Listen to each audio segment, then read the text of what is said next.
Well, as another year heads into that final stretch, you may be taking a personal inventory on what you achieved this year. If you were bold in your choices, our next guest says that bold thinking and actions brought her incredible success. CEO of Bold Industries Group and author Leigh Burgess joins us via Zoom. Well, hello and good morning to you.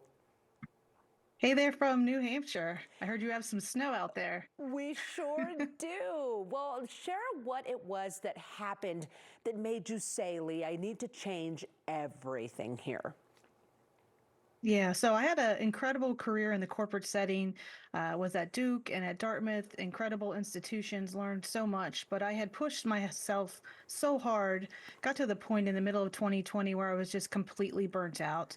I looked in the mirror, didn't know who I was, every level of health, physical, mental, emotional, just was in bad shape. And I really needed to choose me, which for a very long time I didn't. And so I think I saw the signs of burnout coming on and the misalignment with my values, but I kept trying to do the same thing, which was work harder, take more responsibility, and get it done. And it ended up just in complete burnout and just a very unhealthy situation where there was no other choice but to choose me. So I'm usually a planner. And so just quitting my job without a plan or having something truly laid out for months in advance wasn't something I had in the books. But I did it, and it was this wonderful feeling of freedom and fear, kind of as my cousins, as I move forward into the next steps of my life.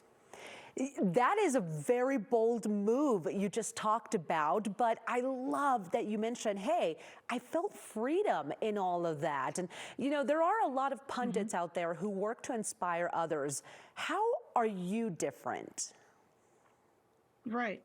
Yeah. So I think inspiration's the start, and the more people that inspire us, the better. So keep writing inspirational books. But I think what's different about the book that I wrote, it's really grounded in my experience, and it's a framework that I created to figure out my what's next. So it's real, it's messy.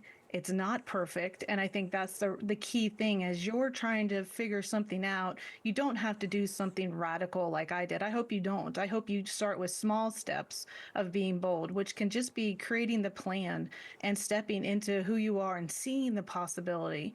I think for me, I think sometimes courage is when you let go of something that is breaking you to grab something that will build you. And that's really what I wanted to do, was really build my life going forward.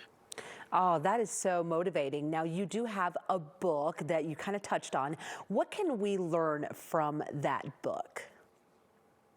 Yeah, so I think the main thing, and this is one of my favorite parts of the book, is I dispel the myths around being bold. So it's not too late. It isn't something that's always, you feel comfortable about. And, I think it's really important for people to realize that, it's personal and it's your definition of bold. On my podcast, it's something that I ask everyone, like, what's your definition? So, your bold's different than my bold.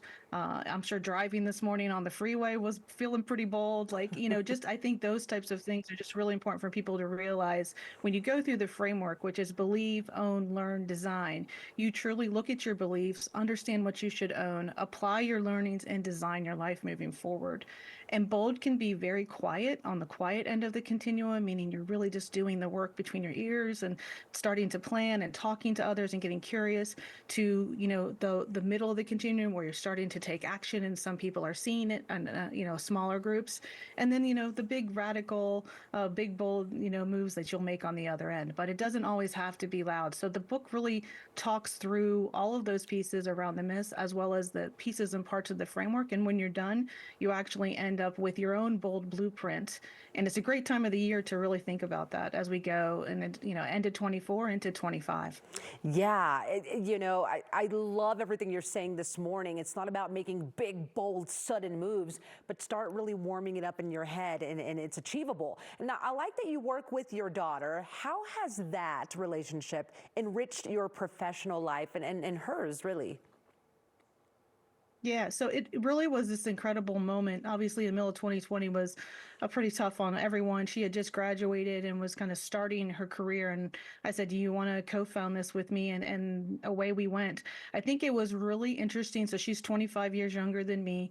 For me to hear from her, from the standpoint of someone who's in their 20s now, late 20s, and applying boldness in their life, as well as mother daughter, getting to know each other at a level of communication and awareness, and also her standing in her value with me. And I think the earlier we teach our daughters to do that and to really stand in who they are and what they're about and their authenticity, and that's the right thing to do, I think the more we can do that, the better. So it's just been such a blessing to be able to work with her side by side, and I learn from her every day. And I think we also have the ability to talk to each other at a level of straightforwardness and candor that I think might not be easy for others. So I think it's just been an incredible relationship loaded with learnings. And I think also being able to celebrate the things that we've done together is really very special. Oh, that really speaks to me because I'm a mother of two girls, and one of them is 16, and I can really see that bond starting to really shape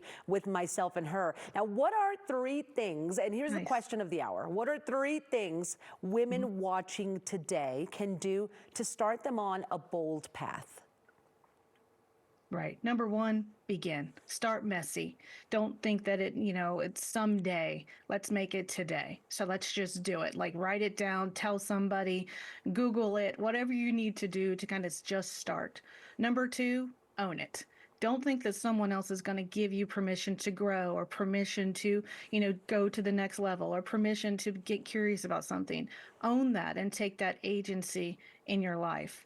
And number three, be nice to yourself. I think sometimes our self-talk and the narrative that we have with ourselves is very negative, and we don't think positively. So use a reframe I have from a colleague, which is instead of saying what if, say even if. So begin, own it, and go with even if versus what if reframe. Okay, see, I haven't heard that one. Instead of what if, go with even if. Well, I absolutely loved chatting with you today. Thank you so much for taking the time, and we'll be looking forward to your book. Thank you for having me. Absolutely. Okay, everybody, Be Bold Today is available wherever books are sold, and you can also learn more about Leigh at leighburgess.com, and we'll have more Coco coming up after the break.